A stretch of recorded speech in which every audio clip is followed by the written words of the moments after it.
আমরা একটা দাবি নিয়ে আন্দোলন করছি, এক দফা এক দাবি, মাননীয় প্রধানমন্ত্রী সাক্ষাৎ চাই।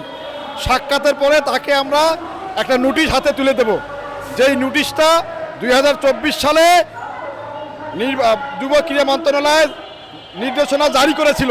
সেই নোটিশটা বাস্তবায়ন করার পরিবর্তে যুব ক্রীড়া মন্ত্রণালয়ে ঘাপটি মেরে কিছু শয়তান বসে আছে আমলা, এরাই এই নোটিশটাকে বাস্তবায়ন করতে দিচ্ছে না। আমরা এই নোটিশটা বাস্তবায়নের জন্য মাননীয় প্রধানমন্ত্রীর সাক্ষাৎ চাই। আমরা সাক্ষাতের পরেই মাননীয় প্রধানমন্ত্রীর সাথে এই বিষয়টা নিয়ে আলোচনা করব। 2011 সাল থেকে আমরা অনবরত এই কর্মসূচি অব্যাহত রেখেছি এবং অনেক আন্দোলন সংগ্রাম করার পরেই যুব ক্রীড়া মন্ত্রণালয় 24 সালে নোটিশটা দিয়েছে। দেওয়ার পরে আবার 2 বছর থেকে এটাকে হাইড করে রাখার ষড়যন্ত্র চলছে। এই ষড়যন্ত্রকে রুখে দিতে হলে মাননীয় প্রধানমন্ত্রীর হস্তক্ষেপ ছাড়া সম্ভব নয়, কারণ এখানে বড় বড় রাঘব বোয়ালরা বসে আছে। এদেরকে আমরা আমাদের শক্তি দিয়ে এদের শয়তানি বন্ধ করতে পারবো না।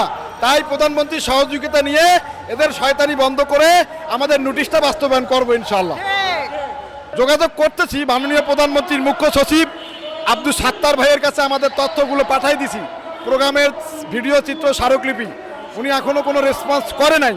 আমরা কিছু সময় অপেক্ষা করতেছি, যদি এর মধ্যে কোনো সমাধান আসলো সাক্ষাতের জন্য ডাক পেলেই আমরা প্রোগ্রাম স্থগিত করে সাক্ষাতে চলে যাব।